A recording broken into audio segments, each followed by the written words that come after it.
Mabuhay Pilipinas! Maligayang pagbabalik dito sa aking channel, pero kung bago ka lang, pasuyo ng like and subscribe. Salamat agad. Ngayong hapon at paggabi ng Miyerkules, June 19, 2024, mga kababayan, patuloy po tayong makararanas ngayong gabi po ng maulang panahon. Dulot pa rin po yan ng southwest monsoon o hanging habagat na siyang nakakaapekto pa rin po dito sa western section ng southern Luzon, Visayas at kasama din po ang Mindanao. So narito po ang mga lugar na aking babanggitin na aasahan nating magkakaroon po ng maulap na kalangitan na merong kalat-kalat na pag-ulan na may kasamang kulog at kidlat.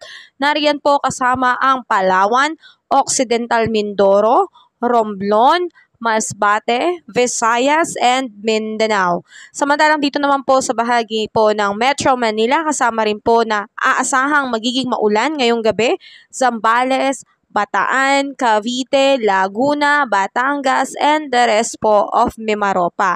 So ingat po tayo mga kabayan, lalo na kung may plano tayong lumabas ng ating bahay, ugaliin po nating magdala ng payong bilang pananggala sa pag-ulan na ito na may kasamang kulog at kidlat. At sa mga prone areas po natin na mabilis bahain at posibleng magkaroon ng landslide, ingat po tayo and lagi po tayong maging updated sa ating ulat panahon.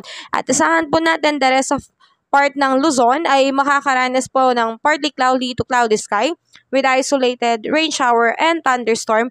Localized thunderstorm naman po dyan ang siyang nakakaapekto. May chance pa rin po ng pagkakaroon ng flash flood and landslide. So ingat po tayo mga kababayan, lalo na magiging maulan po ngayong hapon at lalo na pagdating din po ng gabi. Patuloy po tayo maging updated. Wala pa rin po tayong bagyong namamataan sa loob at labas ng Philippine Area of Responsibility.